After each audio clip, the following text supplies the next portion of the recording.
So hello, Becca, Corinne, Eli. Here I am at the Space Center, and I am looking at the mighty Saturn V rocket.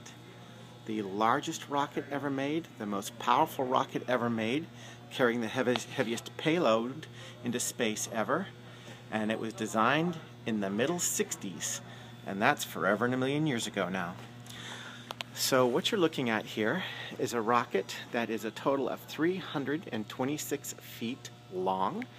That's roughly the size of a 35-story building. What powered it? There are 3 stages. We're looking at the first stage engines right here, and we'll look at the rest of them down that way later. These engines are called the F1 engines.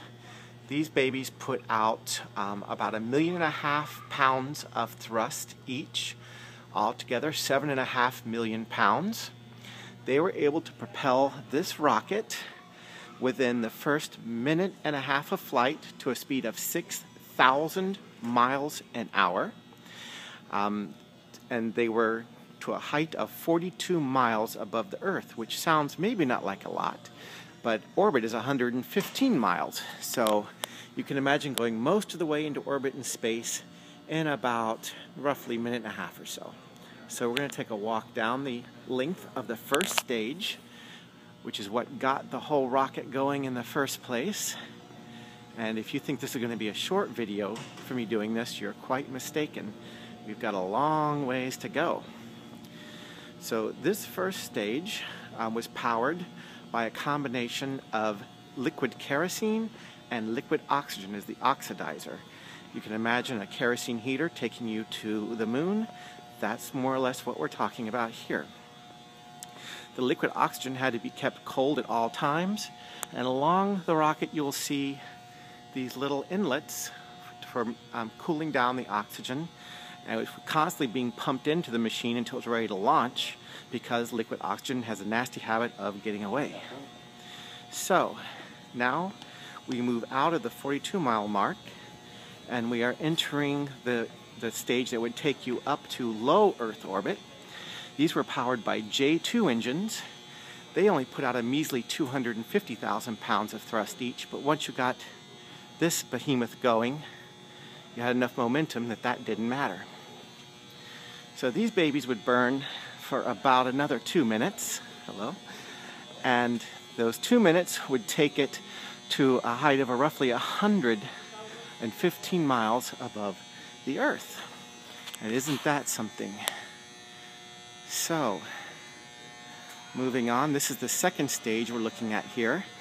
The first stage would have dropped off, and your retro rockets would have fired to push it away from the next stage, dropping it down somewhere around the Bahamas.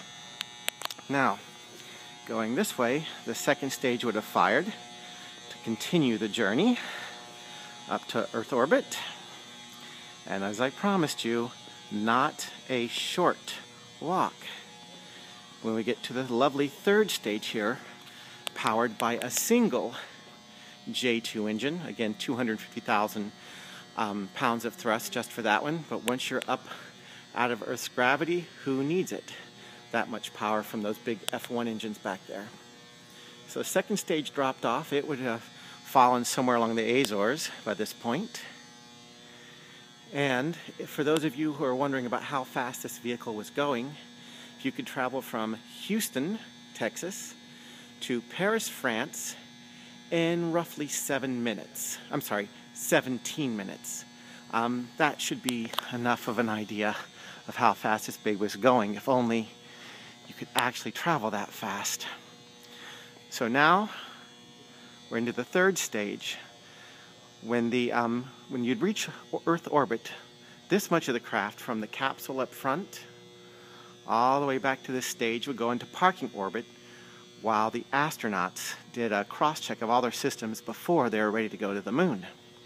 That took about, I think, 12 hours before then they would fire the engines on this third stage to slingshot them out of Earth orbit and onto their trip to the moon, traveling, I think it was, give me a moment here, 17,000 miles an hour, something like that. Maybe it was pretty close to that. So what we don't see here, because it's not in this mock-up, is this part of the third stage. Inside of it would have contained the lunar module that would have been the descent vehicle to the moon, since we weren't able to build some giant megalith of a rocket that could go by itself or make all in one piece. So here, this chamber is where the lunar module would have sat, quite large, as you can see, all the gear around it, and at the very center of the frame you can see a thruster cone. That is the thruster cone for what's going to be called the command service module, the bit that, along with the lunar module that would have been in here, went all the way to the moon and back. Just a moment, going down here. All right, so what would have happened is once you would have gotten going towards the moon, the command service module, which you'll see here, minus the escape rocket, which would have fallen off or launched off quite a bit early, provided the mission was going to work. This little bit right here, the command service module in gray, and the space capsule, just the command module, in kind of a rusty color. That was what would have made the trip to the moon, with the lunar module attached to the front. It would have detached from the stage, the third stage, turned around, again at a space of around 17,000 miles an hour, then hooked up inside onto the lunar module inside of this unit right here. These shields would have popped off to reveal it. And then it would have continued onto the moon backwards, because the thruster cone I showed you before had to be faced backwards to slow the vehicle as it entered moon orbit. So this much of the vehicle, the command service module, the service module here, the gray part by the way, that contained the batteries, the fuel, and the oxygen for the trip, while the astronauts, which you may know, 3 men, would have stayed and lived for about 10 days or more for a longer mission inside that little tiny space, which is probably smaller altogether than a couple of bunk beds put together, or 4 total bunk beds, maybe 3. So on its way to the moon here, something that would be a fun fact to know is that these capsules were designed very early on, and the earliest ones didn't even have engines. Basically, astronauts back in the earlier stages of the program, like the Mercury stage, this is the Apollo stage of the program, they were just monkeys in a box in space. Let's get another view of all the way back where we came from and back up to here. All right. On its way to the moon, after the lunar module had gone to the surface, and then the ascent module, which was the top half of it, came back, the astronauts would have gone back into the capsule there and dropped off the lunar module to basically crash on the moon, and this part of the ship would continue back to Earth. Once in Earth orbit, the service module, the gray part, would have dropped off to burn up in the atmosphere. And then this little baby here was all that would have come back to Earth, providing it went into the Earth's atmosphere just right and the heat shields worked and it splashed down okay. So something that's all of, I think, 15 feet, 19 feet long is what came back out of a 326-foot vehicle. So what we're going to do now, for a matter of scale, is I'm going to walk fast from the very beginning of this vehicle without talking, and you can see how long it takes me to get all the way to the other end. I realize not all of you are going to find this as fascinating as me, and I'm leaving out a lot of important facts because I'm just so excited to be so close to one of these. They have one at the Kennedy Space Center, but it's hanging way up high in a hangar, and it just doesn't give you the scale. You can see these lovely people here to give you some idea of the scale of this thing. All right, so you guys are ready.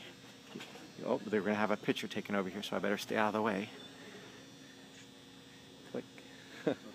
You're fine. All right, here we go. Let's see how long it takes me to get all the way down to the base of this vehicle. We're going to again go past the third stage to the second stage and keep moving on. I mean, just to imagine that you could have built this, designed it in the middle 60s and put it together, had it ready to launch in the late 60s with the most computers at that time, the biggest computers, which would have been, gosh, near as big as the third stage, had 4 kilobytes of memory. 4 kilobytes, that's, you can't even take pictures that small anymore. The largest computers, the 4 kilobyte computers would have been the onboard computers that would have been on here. The mainframes that would have been as big as that stage had 25 megabytes of memory back in the day. And that's probably tops 10 pictures on the average cell phone size. So, still moving on. Can you imagine this thing standing straight up, pointing to the sky? All the power to launch this thing. Some other fun facts is these 5 F1 engines I told you about. They would put out enough thrust to cause small earthquakes 40 miles away.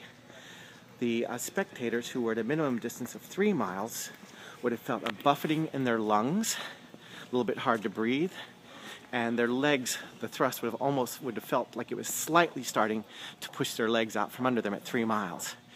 Just one of these engines, someone did the calculations, don't ask me how, they could power the whole of Great Britain, and I mean all of it, Scotland, Ireland, England. Theoretically this thrust was hooked up to a turbine, it would power the entire United Kingdom, and there were 5 of them. All right, all the way back to the very beginning, and then all the way back down. This thing that would have consumed 2 tons of fuel a second. 2 tons. Hard to imagine that. Just the scale of it. Yes, I'm a giddy school child. All right, I hope some of you, one of you, anyone enjoyed this or found it even slightly fascinating, because it just consumes my world. To think about this, the largest single peacetime accomplishment of human society, a vehicle that encapsulates hundreds of thousands, if not maybe more, years of people looking to the sky and wondering, what was that big silver orb like? What was there? What could you do with it? All of that tied together at one time in society when most of the world had their eyes to this particular effort to reach the heavens. Nothing other than war has ever united parts of the world or all of the world in a single concept as has this one idea: going to the moon. Bye-bye.